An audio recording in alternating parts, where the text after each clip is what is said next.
Hello बंधुসকল, আজি আপোনালোকক আমি এটা খেতি দেখুৱাম, বুল খেতি।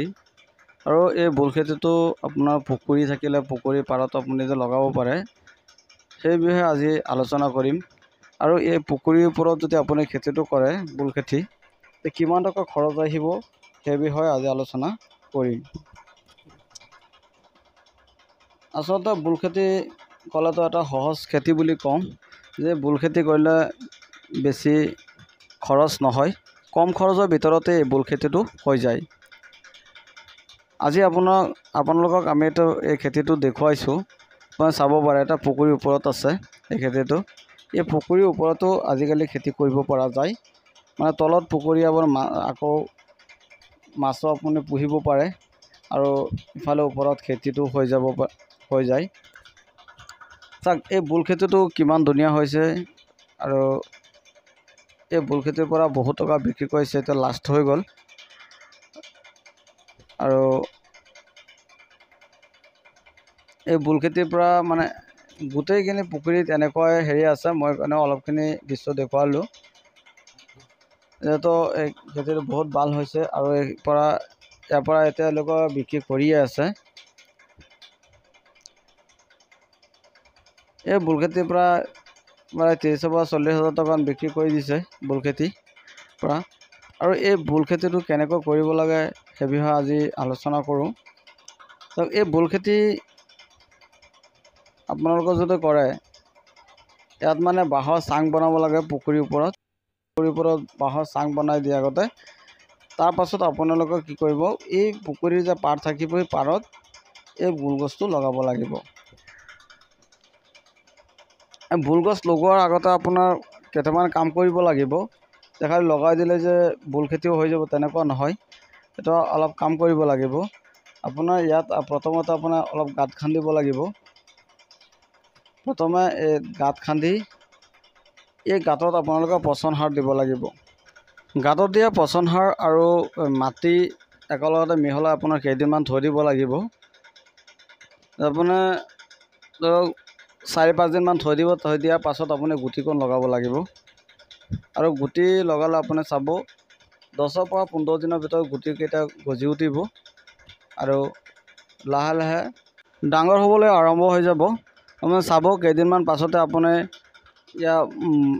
লাহে লাহে বগাই গৈ থাকিব। আৰু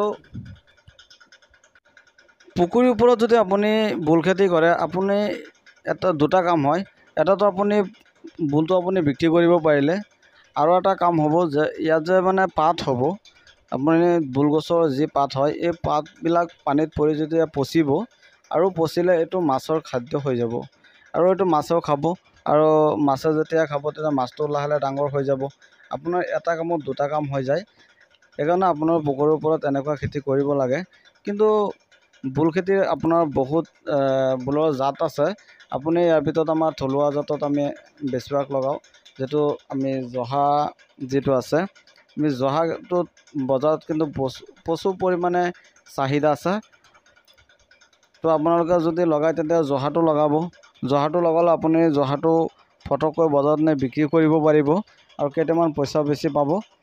আৰু ইফালে আপোনাৰ পুখুৰীটো আপোনাৰ মাছৰ যিটো আপোনাৰ খাদ্যটো কম দিব লাগিব, যিহেতু ইয়াৰ মানে পাত চাত পৰিব আৰু পাত পচিব, আৰু মাছৰ খাদ্যটো হৈ যাব। সেইকাৰণে আপোনাৰ মাছৰ খাদ্যটো অলপ কমাই দিব লাগিব। যদি আপোনাৰ মাছৰ খাদ্যটো বেছি দিয়ে, মানে পাত পচিলে আৰু খাদ্যটো বেছি হৈ যাব। আৰু বেছি হৈ গ'লে আপোনাৰ কি হ'ব, মাছে যেতিয়া বেছি খাই দিব, তেতিয়া মাছ গেছ হৈ মৰি যাব। বন্ধুসকল, এই খেতিটো কৰাৰ আগতে আপোনালোকে এটা হেৰি কৰিব লাগে, যে বুল খেতিটো আমি ৰাসায়নিক পদ্ধতিত কৰিম নে পচন সাৰৰ পদ্ধতিত কৰিম। তেতিয়া আপুনি যদি পচন সাৰৰ পদ্ধতিত কৰে, তেতিয়া পচন সাৰটো অলপ বেছি দিব লাগিব। আৰু যদি ৰাসায়নিক সাৰৰ পদ্ধতি কৰে, তেনেহ'লে আপোনাৰ পচন সাৰ ইমান নিদিলেও হ'ব, ৰাসায়নিক সাৰ দি আপুনি কৰিব পাৰে। বুল খেতি আপুনি 2টা পদ্ধতি আপুনি কৰিব পাৰে, কিন্তু আপোনাৰ পচন সাৰ পদ্ধতি যদি খেতিটো কৰে, বেছিভাগ বুল খেতি ভাল হয়। আৰু ৰাসায়নিক সাৰ যদি কৰে, খেতিটো ভাল হয়, কিন্তু হ'লেও মানে কেতিয়াবা নষ্ট হৈ যায়। তেতিয়া পচন সাৰ যদি থাকে তেতিয়া আপোনাৰ তলত ইমান সাৰ দিব নালাগে আৰু আপোনাৰ চাব পটাপট বগাই যাব। আৰু ৰাসায়নিক সাৰ যদি আপুনি পদ্ধতিত কৰে সেইটো আপোনাৰ খেতিটো ভালেই হয়, কিন্তু ভালে হ'লেও মানে আপোনাৰ খৰচটো তাত মানে বেছি হ'ব। আৰু পচন সাৰত যদি আপুনি খেতিটো কৰে সেইটো আপোনাৰ খৰচটো কম হ'ব। যদি আপুনি ৰাসায়নিক সাৰৰ পদ্ধতি কৰে আপোনাৰ তেতিয়া পচন সাৰ দিয়াৰ লগতে আপুনি এটা কাম কৰিব লাগিব, লগত মানে আপুনি ৰাসায়নিক সাৰ ইউৰিয়া, DOP, ছুপাৰ, পটাছ এইবিলাক সাৰ দিব। আৰু লগতে আপোনাৰ আৰু এটা কথা মনত ৰাখিব লাগিব যে আপোনাৰ বীজটো কোনটো মাহত আপুনি ৰোপণ কৰিব লাগে এই বিষয়টো জানিব লাগিব। যদি আপোনাৰ বীজটো লগায় তেনেহ'লে জানুৱাৰী মাহৰ পৰা মে' মাহৰ ভিতৰত আপুনি লগাব লাগিব। আৰু এটা কথা হ'ল ৰোপণৰ মানে পদ্ধতিটো কিমান দূৰত আপুনি ৰোপণ কৰিব পাৰে, এটা শাৰীৰ পৰা এটা শাৰী বা এটা গছৰ পৰা আনটো গছ কিমান দূৰত্ব হ'ব লাগে। যদি আমি এটা শাৰীৰ পৰা এটা শাৰী কওঁ তেনেহ'লে 1.5 মিটাৰৰ পৰা 2.5 মিটাৰলৈকে দূৰত্ব আমি দিব পাৰোঁ। আৰু যদি আমি এটা গছৰ পৰা এটা গছ আমি যদি আমাৰ দূৰত্বৰ কথা কওঁ তেতিয়া আপুনি 2.5 চেণ্টিমিটাৰ দূৰত দিব পাৰোঁ। আৰু এটা কথা মনত ৰাখিব লাগিব, আপোনালোকে গুটি যেতিয়া আনিব বীজটো ভাল জাতৰ আনিব, জহা জাতৰ কিনি আনিব। আৰু প্ৰতি বিঘাত 470 গ্ৰামৰ পৰা 600 গ্ৰামলৈকে দিব লাগে। আৰু এই খেতিটো কৰিলে আপোনালোকে চাব, এই ভোল খেতিত কিন্তু বিভিন্ন ধৰণৰ বেমাৰ পায়। এই বেমাৰবিলাক আপুনি লক্ষ্য ৰাখিব লাগিব। যদি ভোল খেতিত কিবা বেমাৰ দেখা দিয়ে লগে লগে আপুনি কীটনাশক ঔষধ ব্যৱহাৰ কৰিব লাগিব। এইবিলাক ঔষধ আপোনালোকে য'তে ত'তে ফাৰ্টিলাইজাৰৰ দোকানত গ'লে আপুনি পাই যাব, যিকোনো দোকানৰ মানে গ'লেই আপোনালোকে পাই যাব। ঔষধটো আপুনি আনি ভালকৈ স্প্ৰে কৰি আপুনি খেতিটোত দি দিব। আৰু এটা বেমাৰ পাই আপোনাৰ চাব যে বৰলে এইবিলাক নষ্ট কৰে, বৰলৰ নিচিনা এইবিলাক সৰু এটা পোক আছে, সেইবিলাকে মানে এই ভোল খেতিটো বেছি নষ্ট কৰে। সেইটোৰ ওপৰত আপুনি লক্ষ্য ৰাখিব লাগিব। যদি আপোনালোকে ভালকৈ লক্ষ্য ৰাখে আৰু খেতিটো ভালকৈ ধুনীয়াকৈ কৰিব পাৰে তেনেহ'লে আপোনালোকৰ এই খেতিটোৰ পৰা যদি 1 বিঘামান খেতি কৰে তেতিয়া আপুনি 1 বিঘাৰ পৰা প্ৰায় 50,000 পৰা 60,000 টকা আপুনি বিক্ৰী কৰিব পাৰিব, যিহেতু এইটো খেতিত একেবাৰে খৰচ কম। আৰু যদি আপোনাৰ পুখুৰীত কৰে তেতিয়া পুখুৰীৰ ওপৰত কৰিলে বেছি ভাল হয়, যিহেতু আপোনাৰ ইমান পানীও দিব নালাগে।